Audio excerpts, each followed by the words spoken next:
Correct, Miss Granger. The order is not allowed to enter the house, as Harry has ordered Creature to change the wards. Hermione frowned and tried to say something, then shook her head. The Fidelius charm is still in place, though. I can't say the house address. Creature was unable to remove it, Dumbledore confirmed. All of the other wards have been changed, however. Wait a minute, Ron said suddenly. Harry kicked you all out, and now he's in the house alone. With Creature. Oh, God! Just like Sirius, Hermione blurted out. That bloody elf could do anything to him, Ron said angrily. Creature has no choice but to obey Harry, Mr. Weasley. He's bound to him now, Dumbledore soothed. That didn't help Sirius, Hermione reminded him. I think we can all agree that Harry is more careful than Sirius was, Dumbledore said lightly. The two teenagers looked at each other. Hermione nibbled on her thumbnail and Ron scowled. But it doesn't really matter. Harry can't be left there alone. I agree. That's why I asked to speak to you both. Harry won't let the order in, but I'm betting he wouldn't turn either of you away, Dumbledore told them seriously. I am hoping that once you've gained entry into the house, you can help Harry. He cannot stay at headquarters alone. Ron snorted. Better there than back with those filthy relatives of his. He's right, Hermione agreed as she stared at the headmaster. As much as I don't like the idea of Harry being alone, he can't go back to the Dursleys. No, he can't. Not until I've straightened things out with them in any case. No, he will be staying here with the Weasleys. The warding around the burrow will be increased and a round-the-clock guard set. What do you think, Hermione? Ron asked. She shrugged. He likes being here, and it's certainly better than leaving him alone. She bit her bottom lip for a moment, then looked up at Dumbledore. But we won't force him, she stated. If he doesn't want to leave headquarters, we will respect his decision. Right, Ron, right. People have been pulling him into their schemes long enough, Ron said, shaking his head. It's about time he makes his own choices. Hermione looked at him approvingly, and Dumbledore smiled. Harry's lucky to have such fiercely loyal friends. He told them both. You're wrong, Headmaster, Hermione told him quietly. We're the lucky ones, even if it has taken some of us longer to realize that, Ron said ruefully. Grimmauld Place, evening. Moody closed the front door quietly, not wanting to disturb the portrait of Mrs. Black. Leaving his house was awkward, and he dropped it to the floor with some relief. His magical eyes spun around wildly as he examined the house for danger. Seeing only the elf in the kitchen and Harry in the library, he sighed. Patting the pockets of his overcoat, he checked to make sure he'd lost none of the other treasures he'd brought the young man. A loud pop sounded through the entrance hall, and Moody looked up, scowling. What do you want? Creature scowled back. Nasty! Half-Blood Master knows you're here. Good! Take that bag into the library. Creature doesn't have to listen to you, the elf hissed. No, but you have to listen to me, Harry said as he walked into the hall. Now, take Mr. Moody's bag into the library, and don't look at or touch anything inside of it. Creature will do as filthy, muggle-loving master commands, he grumbled as he picked up the bag in question. When the elf left, Harry stared at the old man in front of him. I didn't expect to see you so soon. Moody shrugged. We don't have a lot of time, Potter, and some things have happened that you should be made aware of. Library or kitchen? Harry asked. Library. After you, Harry said, waving the older man ahead of him. Moody's eyes gleamed. Smart, Potter? I always knew there was something different about you.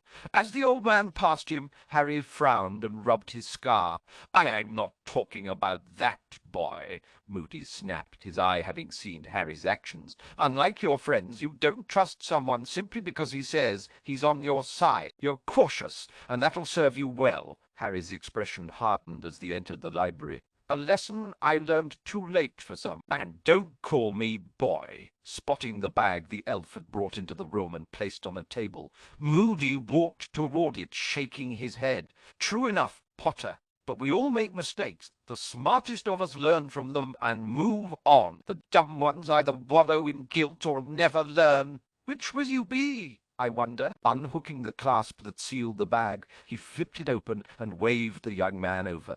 These are for you. Joining him at the table, Harry examined the contents of the bag. Inside were many books, some so old and worn they looked as though they'd fall apart if touched. Reaching down, he gently removed one volume from the bag.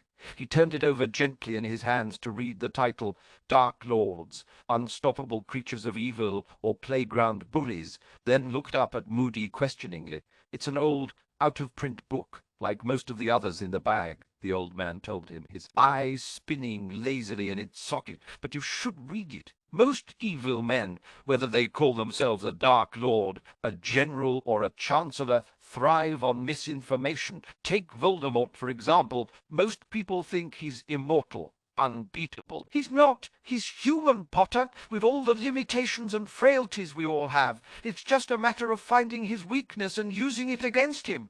What if he doesn't have one? Harry asked. All of us. For you, it's only a matter of educating yourself, training, and finding his before he finds yours. You make it sound so simple, Harry, Moody told him firmly. Living is the hard part. If you're not up for the challenge, tell me before I waste my time on you.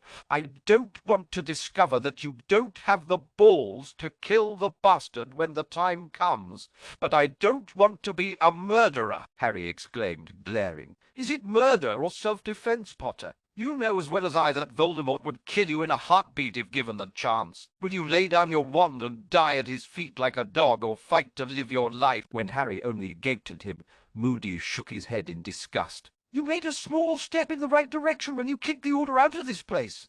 Was it all a bluff? Will you go crawling back to Dumbledore and hide behind his robes for protection? Fuck off, Moody, Harry bellowed. You know nothing of my life or what I've been through, so don't lecture me. Oh, I just love angsty, teenage bullshit in the afternoon. And keep your voice down or the hag in the hall will be giving us headaches with her shrieking. Hag in the hall? You mean Mrs. Black? Who else, Potter? Harry started at him for a moment, his eyes wide with disbelief. So much for constant vigilance, he said, choking back his laughter. What are you talking about? Moody growled. You? Harry said, trying not to laugh. You walked in and didn't notice. The great Alastor Moody, the man who takes paranoia to new extremes. Oh, this is too rich. Potter, the old man growled warningly, shaking his head. Harry waved a hand towards the hall. Look for yourself, Moody, scowling. Alastor scanned the entrance hall with his magical eye, then muttered an oath. How? We tried everything. I ordered Creature to remove it, Harry told him, trying to keep his expression serious. And you didn't notice. He bit his lip as he watched the older man mutter to himself. Shot him was the last straw. Sliding into one of the chairs at the table, Harry gave up and laughed out loud. It's not that funny, Moody groused, but it does prove that even I make mistakes. That the next one might be my last. Next one, Harry asked, still grinning. I told you, Potter, we all make mistakes. They're as unavoidable as the dawn. Being constantly vigilant can cut down on how many you make, but you'll still slip. Accept that fact now, and you'll save yourself a lot of heartache in the future. Shaking his head, Harry could only smile at how neatly the man had proven his earlier point. I understand, Professor, and I'll do my best. See that you do, Moody grumbled. Yes, sir, Harry replied. Don't call me that, either. It's Alastor, Mad Eye, or Moody. Reaching into the bag, he began to put out books and stack them on the table. These are just basic books on subjects I felt you might want to familiarize yourself with. They'll make a good foundation for later training. Harry nodded as he scanned the titles. Read them as quickly as you can. Your education has been sorely lacking, and we don't have a lot of time. There are some people I want to talk to about furthering your training, but I wanted to get you started on these first. I'm giving you a few other things as well. Moody continued as he pulled items out of several pockets. The first is a faux glass. While I doubt you'll need it here in the house, you should familiarize yourself with it. When term starts, make sure to take it with you and place it in your dorm room. You think I'll need it at Hogwarts? Harry asked as he examined the object on the table. It looked like a mirror, but didn't reflect anything in the surrounding room. The surface was foggy, but through the mist a figure loomed, too indistinct to make out clearly. Moody snorted. How many times have you run into trouble in that place, and not just with Voldemort? True, Harry coincided. You know how it works? Yes, I think so. It reflects the image of the owner's enemy, or enemies, Moody added. The images will remain blurry and out of focus if your enemy is far away. The more in focus the figure is, the closer they are to you, so watch yourself. Go it! But shouldn't I be watching the mirror? The glare that followed his comment made him grin. Smart ass, Moody grumbled. Now, if you don't mind, I'd like to move on. By all means, Harry said, waving a hand airily. Shaking his head, Moody touched another object on the table. This is a presentation. Pensieve often works differently than the Pensieve Dumbledore has in his office. You deposit memories in the bowl the same way, but rather than entering the memory, you tap the Pensieve with your wand 3 times and the memory is displayed, much like a Muggle movie. Type of Pensieve is used to train Aurors, or was until Fudge was elected. Why would Fudge care how Aurors are trained? Harry asked curiously.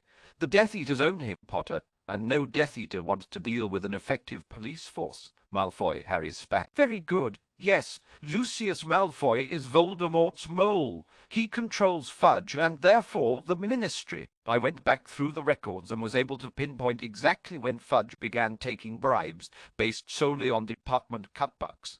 The Department of Magical Law Enforcement was the first to feel the cuts. If it's in the records, why didn't you bring it the attention of the Wizengamot? I did, Moody growled. Took it straight to Dumbledore, in fact. Harry groaned. I think I can guess what happened. I'm sure you can, Moody said with a feral smile. The old man said he'd take care of it. Soon after, the records disappeared, and I was politely asked to retire. I confronted Dumbledore about it, of course. He told me some tale about Fudge threatening him with ministry interference at Hogwarts if he didn't back down. I didn't believe him at the time, but after last year, I think he might have been telling me the truth. Harry cocked his head, thinking quickly.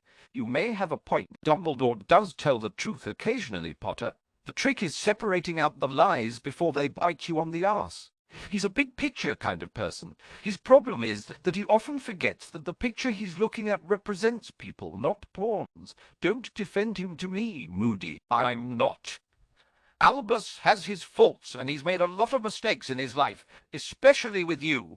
But he's also done a lot of good in this world. You may not ever get along with him again, but don't let your anger blind you. If Albus pulls his head out of his ass in regards to you, he can help you. Just don't close your mind to that possibility, or you'll be limiting yourself out of spite. So you think I should just forget everything he's done to me and trust him? Harry asked angrily. I didn't say anything about trusting or forgetting, Potter. I'm talking about learning. Forget it, Moody. That man has manipulated me for the last time. When Alastor tried to reply, Harry held up one hand. I'd suggest you change the subject or leave, he growled, shaking his head and grumbling under his breath. Moody sat down across the table from Harry and pulled out his flask. Uncorking it, he drank deeply. Fine, then. Changing the subject. He corked the flask with a slap and dumped it on the table. The Order met at Hogwarts today. You can guess what the topic was, I'm sure. Me, and the fact that they have no secure place to meet any longer. Aye, that would be it. Now I could tell you all about it, but I'll save my breath. Reaching out a hand, he smacked the presentation Pensieve with a finger and dragged it toward him.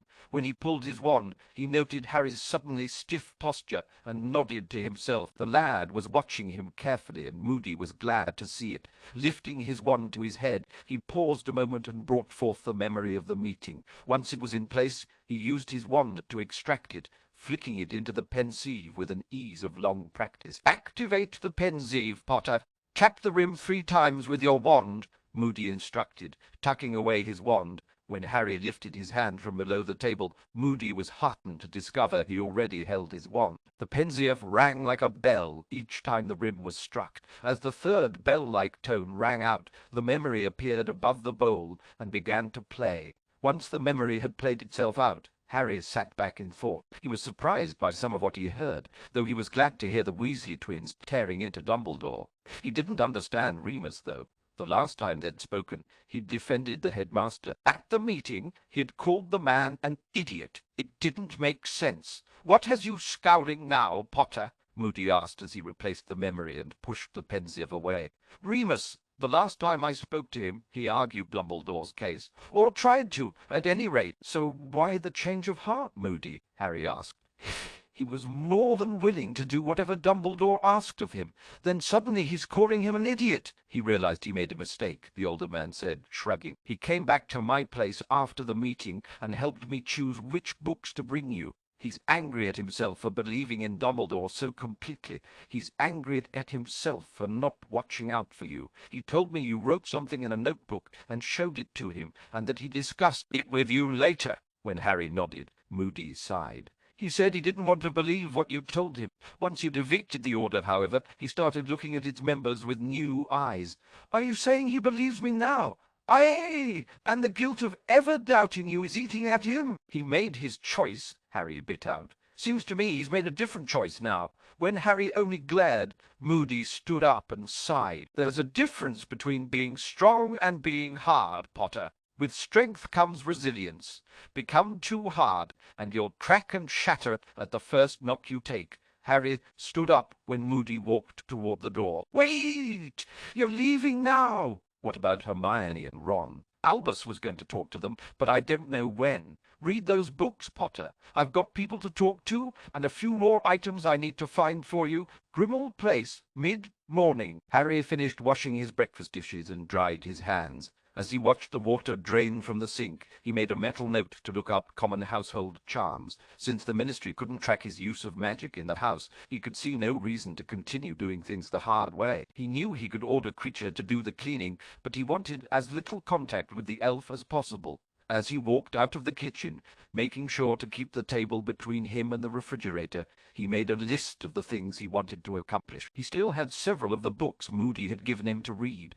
Most of them were small, but contained useful information, and he'd stayed up later than he'd expected reading through them. He also had some of the books he'd pilfered from the library to read yet, but knew they would take some time to get through.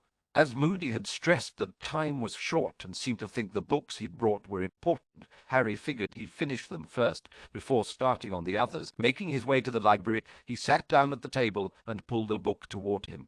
He'd started it last night, but hadn't been able to finish it. Finding the piece of parchment he'd used as a bookmark, he opened the book carefully. The pages were brittle and smudged in places, but the information was interesting. Harry was almost certain it was a Muggle volume. But the topic of clearing the mind for meditation and relaxation could be useful in occlumency. It was certainly more informative than anything Snape had ever taught him. Several pages later, a loud popping sound had him raising his head to stare at the scowling house elf beside him. "What?" he asked in annoyance. "Filthy, nasty master has visitors," Kreacher grumbled. "How?" he asked. "No one's allowed in the house." Marking his place, he set his book aside and stood up. "The visitors are on the lawn," the elf told him, grinning maliciously. The Muggle-loving, hairy headmaster did try the door, though.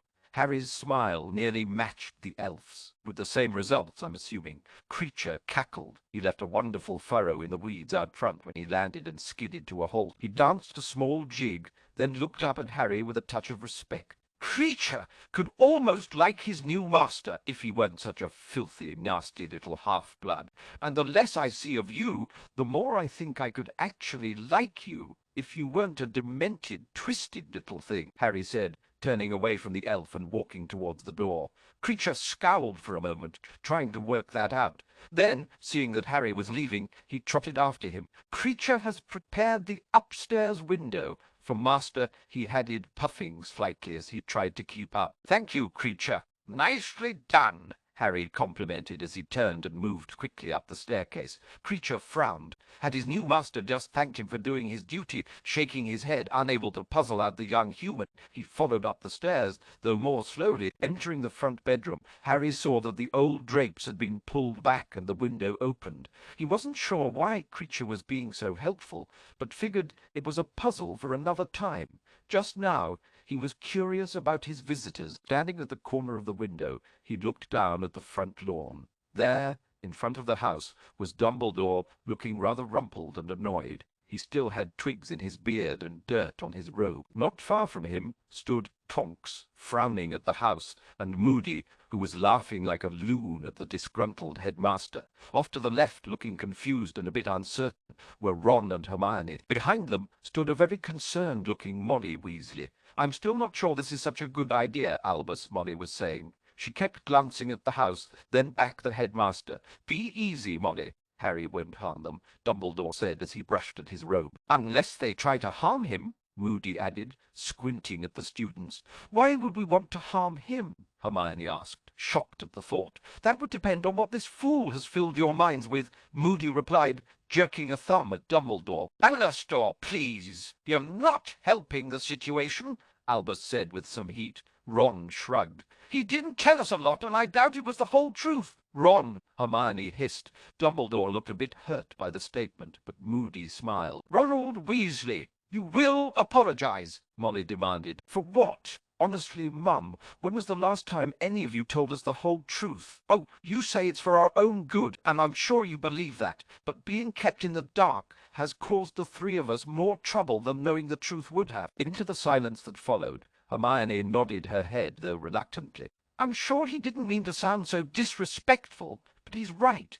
When Molly began to sputter in outrage, Ron looked at Hermione, a bit surprised that she backed him up. You could have been a bit more diplomatic about it, but I meant what I said. You're right, she told him quietly. Thanks, he said, then turned to Moody. Look, neither of us wants to hurt Harry, but I think we can both understand why he's being cautious. Walking towards the man, he drew his wand and held it out carefully. Take it. I won't need it with Harry. Hermione joined him a moment later and surrendered her wand. We wouldn't hurt him, she told the man quietly. Ignoring the wands, Alastor looked at the house, specifically the upstairs bedroom, and waited. In response to something only he could see, he turned back to the two teens and shook his head. That won't be necessary. Why? Hermione asked. In response, the house shook rather violently, and everyone but Moody took a few steps back in fear. I think you'll find that the house is open to you now, Alastor said quietly, but Harry isn't without his defenses, so don't betray the trust he's just given you. Excellent, Dumbledore exclaimed, walking towards the house. Maybe now we can get this all settled. Just them, you hairy old goat, Harry called, stepping up to the window and finally making himself visible to those on the lawn. Only Ron and Hermione may enter. Now, Harry, Dumbledore began. The window crashed down and the drapes swung closed. Dumbledore sighed and turned back to the teens. Well, then, I guess it's up to you both. Bring him out if you can. We'll do whatever we can to make Harry happy, Hermione said firmly, tucking her wand away. Turning and walking toward the front door, she didn't notice the headmaster's scowl, but Ron did, catching up to walk beside her. He chuckled. I think you managed to annoy him. I'm more concerned about Harry than the headmaster, she muttered. So am I. But let me enjoy the moment, won't you? Ron pleaded as he put his wand in his pocket. Shaking her head, she stopped and reached for the door handle. Let's hope I don't get a face full of dirt and weeds for this. Taking a deep breath, she turned the handle, and the door swung open with a squeak. Glancing at Ron, who shrugged, she then straightened her shoulders and walked into the gloomy interior.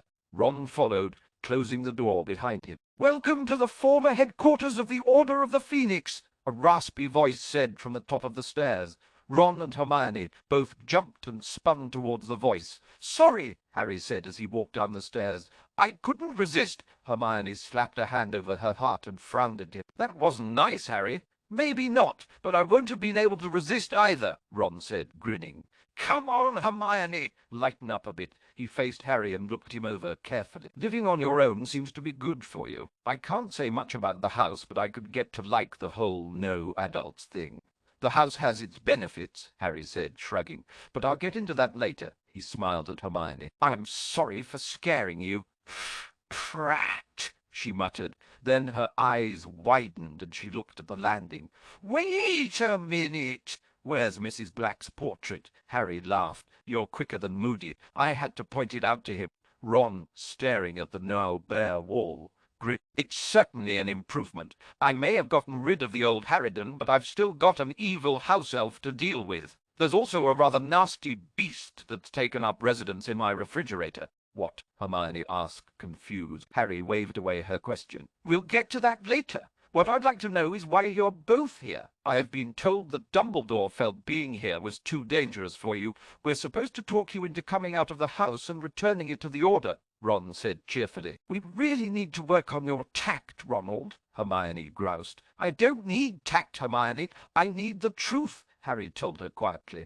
That is the truth, though I wouldn't have been as blunt about it, she said, still frowning at Ron. Ron rolled his eyes. He's not an idiot, Hermione. We're here for him, not them, he said, nodding toward the front door. Let's just give it to him straight and let him make up his own mind for a change. Hermione sighed, but nodded. Ron would never be a great orator, but he was correct. Looking between the two, Harry shook his head. Mind telling me when you two changed roles? We haven't, Ron said seriously. After our little frolic through the Department of Mysteries, I did a lot of thinking. It wasn't as if I had a choice, really.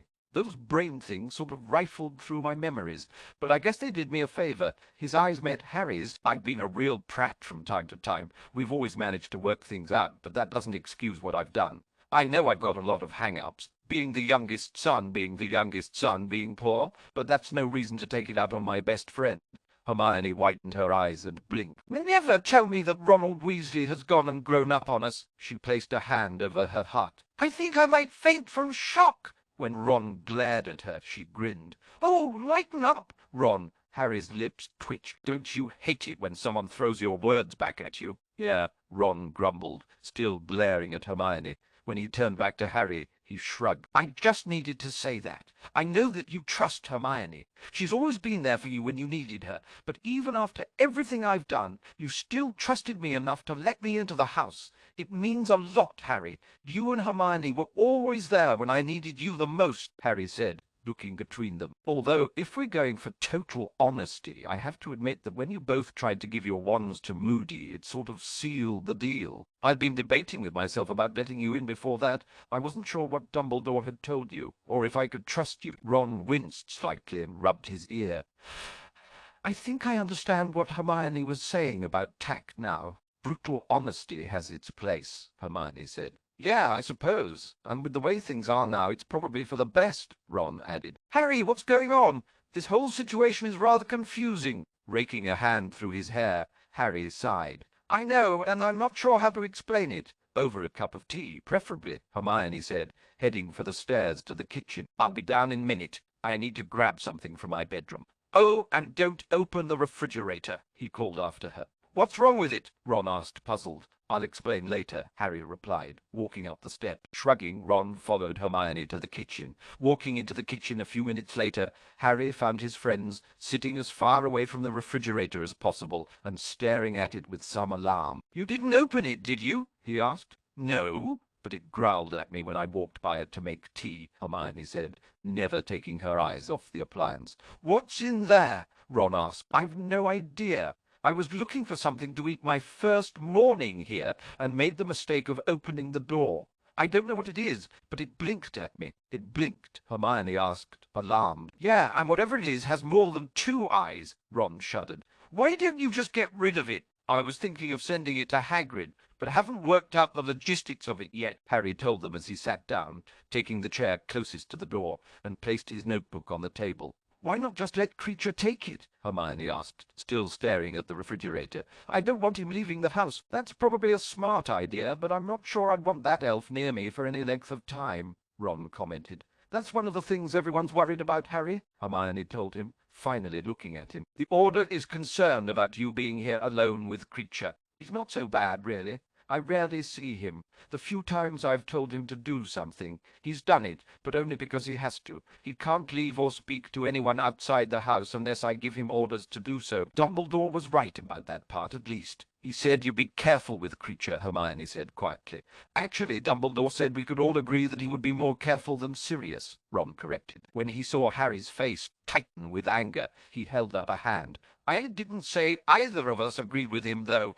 Blunt honesty, Harry, remember? Ron's right, Hermione added. It's probably the best way to work through this. Ron and I have no idea what's happened. Dumbledore told us we weren't allowed to contact you this summer. Then, yesterday, he showed up at the Burrow and told us that you'd kicked the Order out of the house and wouldn't allow any of them back in. He hoped you'd let the 2 of us in and that we'd be able to talk you out. Ron and I made it perfectly clear that we wouldn't force you to do anything and that the choice had to be yours. I wouldn't blame you if you didn't want to leave. A summer without adults ordering one about sounds like a fine thing to me, Ron added. Ron, Hermione exclaimed. Would you stop that? Ron asked, glaring at her. Look, I don't know what's going on any more than you do. Harry will either tell us or he won't. But even you have to admit that being here, with no relatives to starve him or treat him like a dog, no Order members about to pull his strings and make him dance to a tune he can't even hear, has got to be an improvement. With the house under the Fidelius charm, it's the safest place he could possibly be. Hermione crossed her arms over her chest and glared at him. I agree with most of what you said, but there are still problems that need to be dealt with, Ron asked, leaning toward her. Food, for one, Hermione replied. The minute he steps out of the house, the Order will grab him. Ron shrugged. He can send Creature. Would you eat anything that Elf brought back? She snapped. Ron sagged on his chair. You've got a point, he muttered. Are you two finished? Harry asked, amused. What? Ron asked. Oh, sorry. Forgot you were there. Thanks, Harry said, rolling his eyes. Yes, Hermione, I know there are still some problems that I need to work out, but food isn't one of them. And yes, I'll get around to that too, he added when she tried to interrupt. Then he slid his notebook down the table to them. To start, read that. Most of the early pages you can just skim through. You both know all that. It's the last part of the notebook that will help explain things, I think. What is this? Hermione asked, opening it. My life story. When they both looked at him oddly, he sighed. Just read it, please. Great, my best friend's giving me homework now, Ron muttered as he moved his chair closer to Hermione's so he could read along with her. I'll be in the library when you're done, Harry told them as he stood up. Hermione, turning a page, didn't reply. Ron grunted and waved a hand at him as he read over Hermione's shoulder. Walking out of the kitchen, he almost smiled. Hermione's rudeness didn't surprise him much. Give her a book, any book, and it was impossible to get anything coherent out of her until she'd finished it. Returning to the library, he sat down at the table and opened the book he'd been reading earlier. If he was lucky, he might be able to get through the current chapter before his friends finished. He was jolted out of his book sometime later when several loud shrieks, followed by a bellow, echoed through the house. Jumping to his feet, he drew his wand, then nearly blasted Creature to smithereens when the elf popped in, grinning horribly. Don't do that, Harry yelled, staring at the elf. And what's with all the shouting? Creature scowled up at him. I don't know what Nasty Master is shouting about, but Master's friends opened the refrigerator. Oh, God, are they hurt? He asked, rushing toward the door. No, Creature said, his disappointment obvious, but maybe next time. Stepping out the door, Harry was nearly run over by Ron. Harry! Ron exclaimed as he jumped back and crashed into Hermione. When Hermione hit the floor, Harry shoved Ron out of his way and went to check on her. Are you all right? I'm fine, she said, glaring at Ron. Sorry, Ron mumbled, looking sheepish. I didn't know you were behind me. Did you expect me to stay in the kitchen? She asked in disbelief. I don't know what I expected, he said, throwing his hands in the air. With all the growling, screaming, and hairy tentacles, I just wanted to get out of there. Standing with Harry's help, she crossed her arms and tapped a foot. You were the one doing all the screaming. Yeah, well, you would have screamed too if you'd seen it, Ron mumbled. And the bellow? Harry asked. That was me. I was telling the red-headed genius to close the refrigerator door before the thing crawled out, Hermione said. Blushing furiously, Ron looked at his feet. Merlin, maybe we have switched roles. What are you blathering about? Hermione asked. Think about it. There I am, screaming like a girl, trying to get away from the thing, while you pick up a chair to bash it if it gets out. This is pathetic. I'll never hear the end of it if my brothers find out. I won't tell them, Ron. If you get your homework done sometime this month, Hermione said. The smile she shot him was all teeth. Blackmail, Ron said, his eyes wide. You've been taking lessons from Fred and George. When Hermione scowled, Harry stopped her before she could reply. Why didn't you just use your wands? Are you daft? We can't use magic, Ron exclaimed. We'd be expelled, Hermione added. The Ministry can't track the use of magic in this house, Harry told them, shaking his head. Ron's jaw dropped and Hermione's eyes widened. Well, why didn't you tell us that? Ron finally asked him. It hadn't come up yet. Why?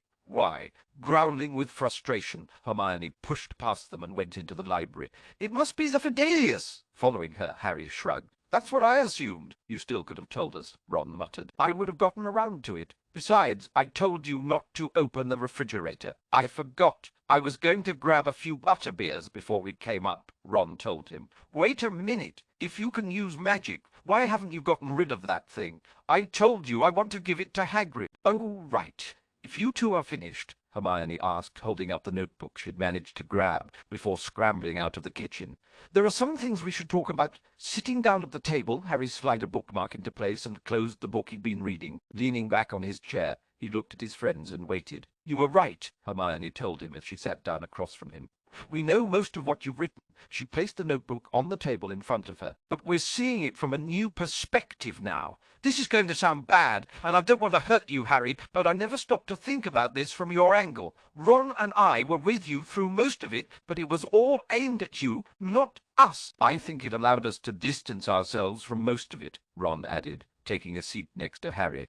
"But in doing so, it also made it harder for us to understand just what was happening to you. Those brain things really did a number on you, didn't they?" Harry asked, a bit surprised. "What's that supposed to mean?" Ron yelped. "Sorry, it's just that you've never been this perceptive before," Harry replied. "He's right," Hermione said, turning to Ron. "Gee, thanks for the support," Ron growled. "Honesty, Ron, remember?" she asked. "Fine. So I wasn't just a prat, but an ignorant prat. Now, can we get back to the topic at hand, please?" he asked, feeling put out. "You're not ignorant, Ron. I still can't beat you at chess," Harry told him. He grinned. "Yeah, that's true. Now that the ego's been stroked, may we continue?" Hermione asked. "Right, sorry," Harry said. "What did you want to know?" "As I said, we know most of this.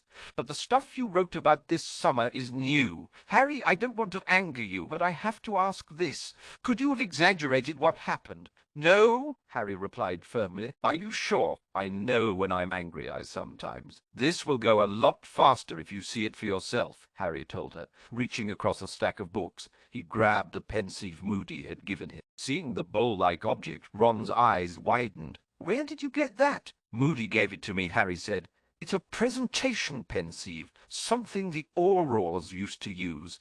Are you sure you know how to use it?" Hermione asked, concerned. Not bothering to answer, Harry found the memories he was looking for and deposited them, one by one, into the bowl. When he was done, he tapped it 3 times and nearly smiled when Hermione cocked her head at the ringing sound the pensieve made with each tap. "Whoa!" Ron exclaimed as the memories were displayed above the bowl. The 3 were silent as the memories played themselves out. While Harry took possession of his memories once more, Ron and Hermione looked at each other, not sure what to think. "And these are the people who are supposed to lead us through the war," Hermione muttered. "But Fred, George and I told Dumbledore about how your relatives were treating you at the beginning of second year," Ron exclaimed, his face red with anger. "He told us he'd take care of it," Harry snorted. "He lied, Ron." Seeing Hermione's shocked expression, he leaned forward. "What? You think Dumbledore isn't capable of lying to achieve his goals? What goal could he possibly achieve by allowing you to be treated like that?" Hermione asked, furious.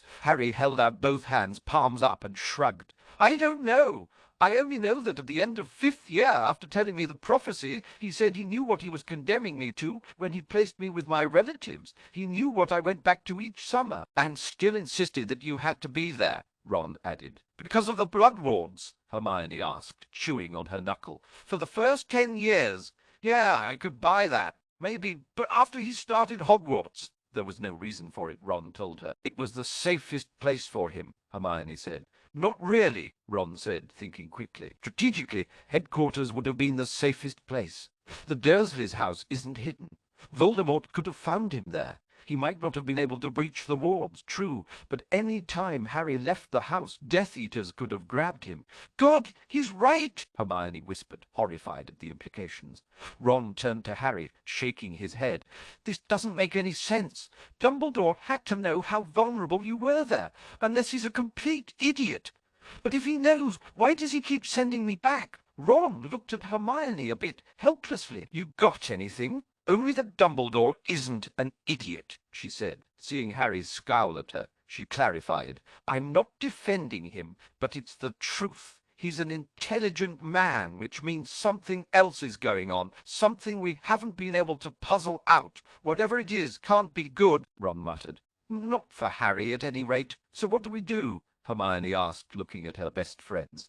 I don't know what you two plan on doing, but I'm not going to do anything, Harry said firmly. When his friends began to protest, he smiled and raised his voice so he could be heard. I'm not going to do anything Dumbledore or anyone else wants me to do. If I could figure out a way of not going to Hogwarts, I'd stay here and let Dumbledore rot. That's easy enough to solve, Ron said helpfully. Step beyond the Fidelius charm and use your wand. No, Harry, you can't neglect your education, Hermione protested vehemently. Harry rolled his eyes. I wouldn't. We both know tutors are available, and I could hire them easily enough. Besides, Ron's idea is no guarantee. Dumbledore could smooth things over quick enough at the Ministry. He's done it before, after all. I didn't think of that, Ron said, scrubbing a hand across his eyes. I suppose you could attack Snape. I already did that, Harry said, grinning. What? Hermione asked, aghast. And I missed it, Harry. You need to play that memory for us, Ron exclaimed, his eyes dancing. Watching Hermione, Harry shook his head. Maybe later, Ron, he muttered quietly. I heard that, Hermione snapped. We're getting a little off track, I think, Harry said quickly, hoping to distract Hermione's pending lecture. Dumbledore brought you both here to talk me out of the house.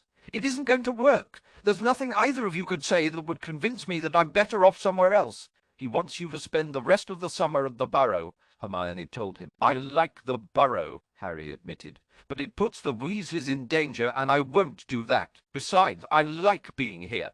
I can do what I want. We're always in danger, mate, Ron said seriously. Because of your friendship with me, Harry said bitterly. Don't flatter yourself, Ron laughed. Sure, that might add a bit to it, but my parents haven't exactly been the torchbearers for pure blood rights. Dad's fascination with and protection of Muggles marked our family as traitors long before you entered the picture. Sorry, Ron, I hadn't thought of that, Harry said sheepishly.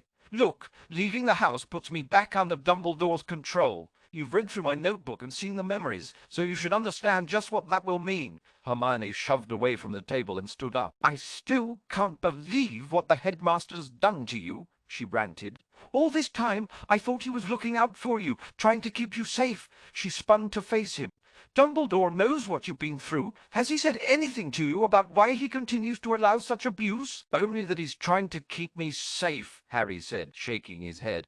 I would have thought the Dementors would have been enough proof that even with the Blood Wards, the Dursleys' house isn't the safe haven he thinks it is. Yeah, but you weren't in the house when they attacked, Ron pointed out.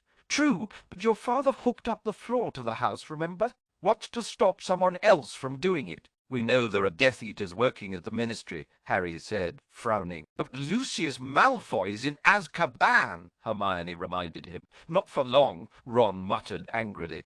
Dad's heard things. There are rumors that those caught in the Department of Mysteries will be pardoned soon and released. Hermione paled and traced the scar Dolohuv's attack had left her with. Can't Dumbledore block their release? She asked. Dunno, Ron said, shrugging. Dad told him about the rumors, but Dumbledore doesn't seem concerned over it. Harry laughed bitterly. The old man will fight to keep me under his thumb, but won't raise a finger to keep a group of Death Eaters in prison. Hermione rubbed a hand over her face. This just keeps getting worse and worse. Even if they get out, Harry's safe here at headquarters. And even if he did go back to the Dursleys, there's still the Blood Wards. The wards are rubbish, Harry told them. Oh, they'll keep Voldemort out, but there's nothing to keep his Death Eaters from walking in. Harry, you can't know that, Hermione protested. Sure I can. Every time Dumbledore's mentioned those wards, he's stressed that they'll keep Voldemort from entering. He's never said anything about Death Eaters. The only reason they haven't attacked is because they don't know where the house is. When Hermione tried to protest, Harry waved her to silence. Even if I've got that part wrong, and I don't think I have, there's nothing to stop a few Death Eaters from sealing the house and torching it with us inside. I may not be very fond of my relatives, but I don't want them killed because of me. Maybe it was something Dumbledore overlooked when he set the wards, Hermione asked, beginning to pace. I find that hard to believe. Even if it was, there are enough people who know about the wards, Hermione. You can't tell me they've all overlooked something this obvious, Ron said. My parents know about them. Those on guard duty outside the house know about them. Someone should have figured this out by now. Let me get this straight, Hermione said as she passed a bookshelf and circled the couch. Dumbledore knows about Harry's treatment at the Dursleys, yet lets it continue, citing the protection of the Blood Wards as a reason. The Blood Wards are designed to keep Voldemort out, but not his Death Eaters. Ron, who'd been watching Hermione pace, quickly closed his eyes as his head began to spin. Sounds about right. Don't forget Snape and his occlumency lessons, Harry added. I'd like to, Ron muttered. What about him? Hermione asked. Dumbledore's the one who instructed Snape to teach me occlumency. You both know how those lessons went. I complained to Dumbledore about them, but he insisted that Snape was the only one who could teach me and made me continue. Those lessons only served to open my mind to Voldemort, not close it, and you both know where that led. Blood-brain creatures and a dead godfather, Ron muttered tactlessly, causing Harry to wince. After glaring at Ron for a moment, Hermione looked at Harry. It sounds like some grand conspiracy theory. Harry widened his eyes in mock shock. Maybe it was all caused by UFOs, Harry, Hermione protested. What's a UFO? Ron asked, his brow crinkled in puzzlement. Later, Hermione said, waving away his question. Look, I'm not proposing a conspiracy. I'm simply laying out the facts I have.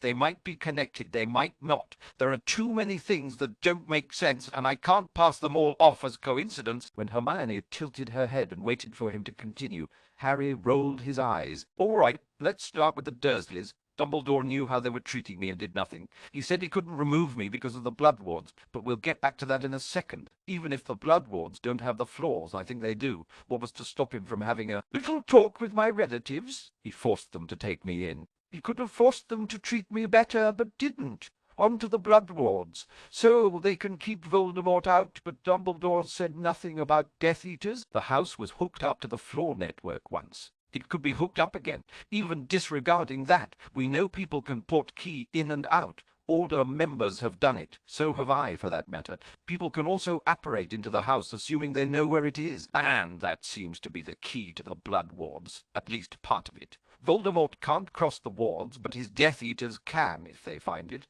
Harry shrugged. It's nice of the headmaster to keep Voldemort out, but apparently it's okay for his minions to drag me out to him. There's a thought to keep you awake at night, Ron muttered. I could write a book on it, Harry told him. You both know about Snape and his occlumency lessons. He's a marked Death Eater, supposedly a spy for Dumbledore. We've been told over and over that Voldemort is the most powerful Dark Lord ever. He's also said to be the most powerful wizard in the world. How do you suppose Snape's able to keep secrets from him? You think Voldemort knows everything Snape knows? Hermione asked, her eyes wide. I don't know if I'd go that far, but I don't think the bastard's as trustworthy as Dumbledore thinks he is, Harry told her. I know I've never trusted him, Ron said. Great greasy bat. Do I really need to go into the specifics of our time at Hogwarts? Harry asked. The stone and the fact that 3 first-years could find it. The chamber no one but I could find.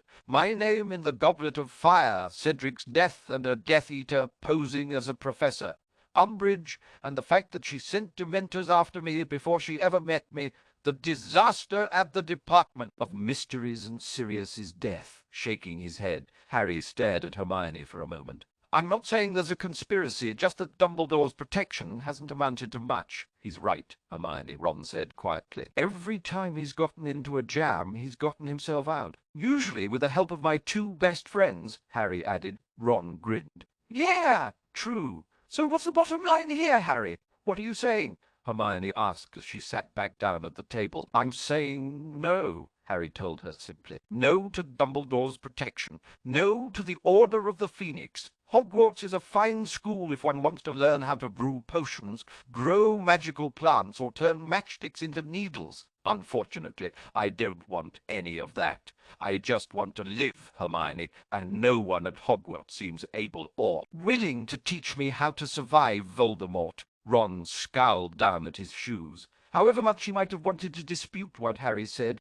he couldn't. Hermione covered her face with both hands for a moment, then lowered them to look at Harry. So you're not going back? I don't think I have a choice in that. Dumbledore will make sure I have no choice, Harry told her. I'm simply refusing to participate. They might be able to force me to go to class, but they can't make me do anything other than attend, she asked him. Until Dumbledore removes his head from his ass. Ron grinned. Can't see that happening any time soon. Harry ignored him. I know how important an education is, Hermione. But what good will it do me if I'm dead? He asked her quietly. Passive resistance, she muttered, staring at him. What? Harry asked, confused. It's a form of non-violent protest, she explained. Gandhi and Martin Luther King, Jr. were among the most famous advocates of passive resistance. People would gather in public buildings, sit down, and refuse to move when ordered to do so.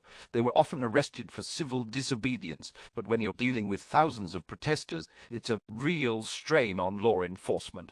That's just one example. Basically, it's trying to force a change in policy or opinion by non-violent means. In other words, saying no, as you put it. Ron's eyes narrowed. This could be interesting. Does it work? Hermione shrugged. Sometimes, but I don't think it would work well with just one person. I'll help, the redhead offered. Anything that gets me out of classes and homework can't be bad. Ron, this isn't a joke. Hermione fumed. Oh, lighten up. I know it's not a joke, and I was serious about helping. Dumbledore's way hasn't worked. I say it's time for Harry to do things his way. Why wouldn't this work? Even with 2 people or 3, if I joined you, it's just not enough people to make a big enough impression. Hermione's eyes widened. But if we told people what we were planning, she began. Ah, Hermione, Harry said, growing alarmed. We could start with Gryffindor. I know a lot of them would help. We could get the DA involved too. If they knew what Harry had gone through, they'd back him up, and that might bring in Ravenclaw and Hufflepuff as well. Hermione, it's a nice idea, Harry tried again. We could start with Ginny, she continued, growing more enthusiastic. She'd be able to get most of the other Gryffindor 6th years to the burrow to explain what's happening. We could send her a copy of Harry's notebook, so they could read it themselves, Harry yelled, causing the witch to jump and glare at him. What? Harry, this could work, she protested. Maybe, but you're overlooking something. I'd really rather not have my personal life paraded through the school. Thank you. Ron shook his head. I don't mean to sound harsh, Harry, but if airing your personal life to the school results in Dumbledore actually listening to you, isn't it worth it? Harry scowled at him. Easy to say when it's not you being embarrassed. Listen. If it works, this idea will disrupt the whole school, and the headmaster will have no choice but to at least hear you out. So, it's embarrassing. Voldemort's killed too many people to count. How many people have died of embarrassment? Ron asked. He's right, Harry, Hermione said quietly.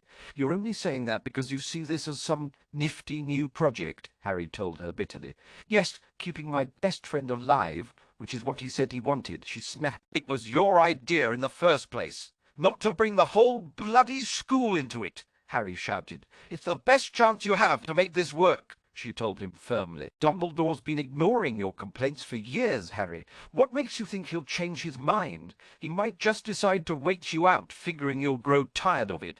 I won't, Harry muttered. And what will you do if Dumbledore figures that out too late? Will you sit at the Dark Lord's feet and refuse to move? Will you stare down his wand and refuse to die when he casts the killing curse on you? Hermione asked, her eyes boring into his. When he turned away from her, she reached across the table and grabbed his hand. Harry, if you go back to Hogwarts and do this on your own, you'll turn the whole school against you, starting with Gryffindor. They won't understand why you're doing it. All they'll see is that Professor Snape was right. To them, you'll be a spoiled, petulant child doing his best to lose them. House Cup! Do you think I care? Harry asked, jerking his hand away. You will, once the house turns against you, Ron told him. And don't try to deny it either. You see yourself going up against Dumbledore and the Order, Hermione said earnestly. But the fact is, if you do this, you'll be going up against the whole school. Oh, sure! It might be funny at first, but eventually the other students are going to grow resentful unless they understand why you're doing it. You're assuming they'll all support me. You know as well as I do that they'll turn on me at the drop of a hat, Harry growled. They've done it before. You're right, they have, Hermione agreed. But if you think back on those incidences, you'll realize that they didn't have all the information. They didn't know the truth. And if you do this your way, Ron added, you'll go through it again. Look, mate, Hermione and I will support you, either way. But if you want this to work, you'll need more help than the loud pop of Creature's appearance in the library made all three jump. Will Nasty Master be leaving the people on the lawn? The elf asked, scowling first at Ron, then Hermione. Ron's eyes widened. I forgot about them. So did I, Hermione replied, chewing on her bottom lip. What should we tell them? Whatever you want. I'm not leaving, Harry told them. Yes, Harry, Hermione said, rolling her eyes. Believe it or not, we figured that part out already. When he shot her a glare, she shook her head. Don't go petulant on me. I think you're right to stay here. You can't go back to the Dursleys' house, and going to the Burrow would only have Dumbledore watching your every move, and pulling your chain, Ron muttered. No matter what Dumbledore says, you're safer here than anywhere else, Hermione continued. I'm just a little nervous about his reaction when we come out without you. He seemed to think we agreed with him and would be able to talk you out. Mum's never going to let me hear the end of it, Ron moaned. So why not stay here? Harry asked, looking between the two. What? Hermione exclaimed. We can't live here for the summer. Why? You just pointed out how safe it is, Harry told her. Besides, if you're going to plan a revolt at Hogwarts, you might need my input. You'll do it, Hermione exclaimed, jumping to her feet. Yeah, it's not like I have a lot of choice, is it? He mumbled. Then his eyes grew sly. They were all worried about me being left alone in the house with only a demented, evil house elf for company. Seeing the elf staring at him with narrowed eyes, he almost winced. Really, Creature? The elf shrugged. Creature is what you say.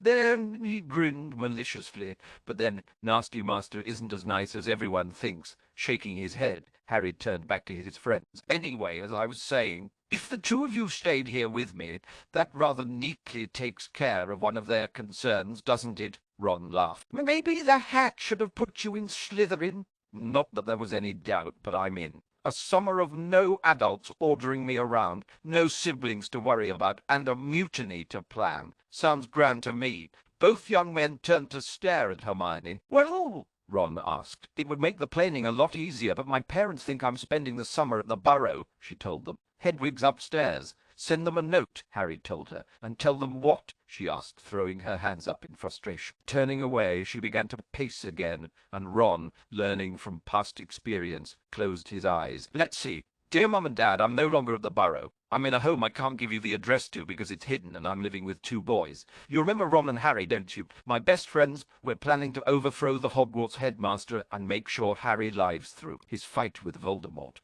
I don't really have time to explain the fact that the wizarding world is at war and there's a good chance I'll be in some danger. But don't worry. I'm sure everything will work out fine. Love from Hermione. Oh, yes, that should work perfectly. She stopped pacing and frowned at them both. Would you two stop grinning? Ron looked at Harry, his lips twitching. I don't know. The letter sounded about right to me, Harry shrugged. This isn't something you put in a letter, she said, stamping her foot in vexation. This isn't brain surgery, Hermione, Harry said, resisting the urge to roll his eyes, knowing it would only set her off again. Explain it to them in person. You've spoken about your parents before. They sound like reasonable people. Besides, they should know about what's going on in the magical world. As much as I hate it, you're a target because you're friends with me. That means your parents are too. They should be made aware of the dangers. It's not a bad idea, she said, thinking. Yeah, it might work. But how does she get back? Ron asked. Mad-Eye Moody. Why would he want to help us? Ron asked. He's a member of the Order. I don't know that he will, but he's helping me. Maybe if I fill him in on the plan, he'll be willing to bring Hermione back, Harry said. I'm not sure I like this, Hermione mumbled. Dumbledore's not going to be pleased, especially if I leave without you and Ron. Pretend to be furious when you go out, Ron suggested. Be angry, Hermione. Ron's a bit too good at that. Thanks, she growled. Harry grinned and nodded at Ron sagely. It's true. Hermione in full rant mode is frightening. She'll have Dumbledore shaking in his pointed boots. Fine, I'll try it your way, Hermione told them, but I'm not sure I like the idea of leaving without having a way of getting back. Creature could retrieve the filthy little mudblood, the house elf suggested, then looked horrified that he'd done so. Thanks, Creature, Harry said quietly as he stood up. Oh, if you ever call her a mudblood again, I'll rip your ears off and stuff them down your throat. Do you understand me? Creature grabbed his ears and nodded vigorously. Why not just order him not to call her that? Ron asked, staring at Harry in astonishment. Nasty master just did, Creature mumbled, still holding his ears. Hermione hugged Harry. Thanks, she whispered. He patted her on the back clumsily. You're welcome. Pulling away, she turned and hugged Ron. Your mum's going to be furious. Expect a few howlers, she told him. Ah, right, Ron mumbled, his face flaming as he squirmed in her embrace. Drawing away, she smiled at them. Well, time to see what sort of actress I am. With any luck, I'll see you both in a few days. Ron and I will be watching from the upstairs window, though you won't be able to see us, Harry told her as they walked out of the library. Be careful, Hermione. Remember, you're furious with us, Ron added.